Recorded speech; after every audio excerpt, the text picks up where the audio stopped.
Hi, this is Ann with Graphic Design How To, and today I'm going to show you how to make transparent text in Adobe Photoshop. All right, let's get started.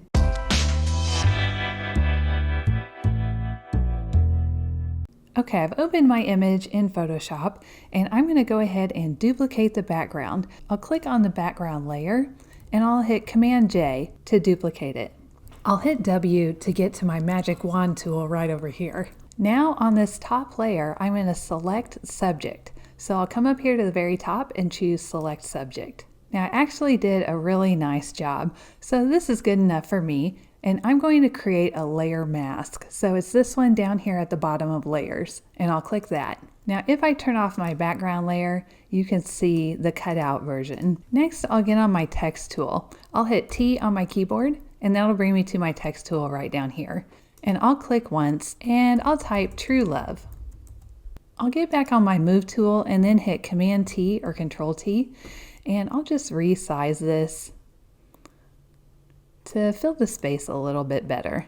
I'll hold Command and get on a corner, and I'm just going to pull it up a little bit holding Shift, and then I'll move it back down. This looks pretty good. So I'll hit Enter or Return to commit my changes. I'll hold Option or Alt and just drag this layer underneath my layer 1 to duplicate it. And then I'll get back on the top layer, and on this layer I'm going to change it to a stroke.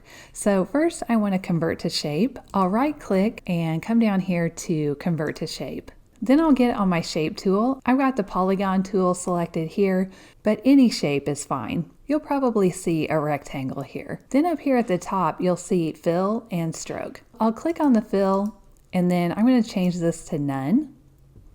Then I'll click on the stroke and I'll change that to white. I'll increase my stroke to about 15 pixels, maybe a little more than that. And now we get the effect that we want. Kind of a see-through where they are, but a solid if the text falls where they're not. I'll get back on my layers panel. I'll hold Command or Control and select both layers. And then I'll get on my Move tool over here. And I can move this around. And you can see what happens when you move it. And that's it. That's how to make a cool transparent text effect on your image. All right, I hope this video was helpful for you. If you liked it and you want to see more videos like this, just hit the subscribe button and the little bell next to it, and you'll be notified every time a new video comes out. All right, I'll see you in the next video. Thank you.